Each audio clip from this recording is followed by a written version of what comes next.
नमस्कार, मी पी.आय. अभिजित सोनवणे, नेमणूक cyber police station Dhule. Cyber police station येथे ज्येष्ठ नागरिक अभियंता यांना ऑनलाईन शेअर मार्केटमध्ये गुंतवणूक करून अधिक परतावा मिळवून देण्याच्या आमिष दाखवून 3,14,00,000 रुपयाची फसवणूक झाली होती. त्या अनुषंगाने गुन्हा दाखल करण्यात आला होता. माननीय पोलीस अधीक्षक श्रीकांत देवरे सर, अपर पोलीस अधीक्षक देवरे सर यांच्या मार्गदर्शनाखाली सदरचा गुन्ह्याचा तपास सुरू करण्यात आला होता.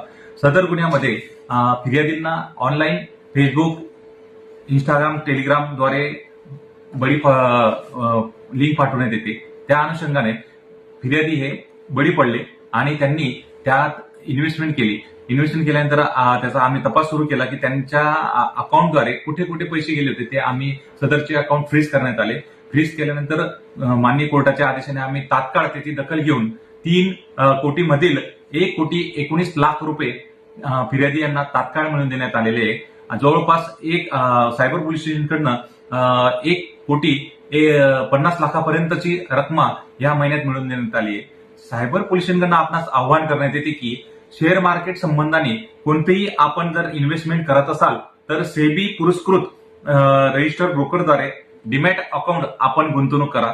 कोणतीही फेसबुक, टेलिग्राम, इंस्टाग्राम आणि व्हॉट्सअपद्वारे आलेल्या कॉल किंवा लिंकद्वारे आपण कोणतेही अकाउंट उघडू नका.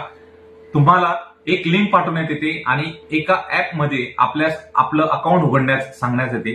त्यात तुम्हाला तुमची इन्व्हेस्टमेंट केल्यानंतर तुम्हाला त्यात प्रॉफिट दाखवला जातो. असा कोणताही प्रॉफिट तो नसतो आणि सायबर फ्रॉड करणारे तुम्हाला त्यात भूलथापाला दाखवत असतात आणि ते तुम्हाला इन्व्हेस्टमेंट करायला लावतात. अशी इन्व्हेस्टमेंट केल्यानंतर तुम्हाला खूप मोठ्या प्रमाणात प्रॉफिट झालेली दिसतो. ज्यावेळेस तुम्ही ते पैसे मिळवण्याचा प्रयत्न करतात त्यावेळेस ते तुम्हाला सांगतात की तुम्हाला एवढा टॅक्स बसेल, तुम्हाला पुन्हा पैसे भरावे लागतील आणि अशा ह्याच्यात माणूस फसतो आणि त्यानंतर कळतं की आपण ह्या शेअर मार्केट ऍपमध्ये आणि या फ्रॉडस्टरला बळी पडलेलो आहे.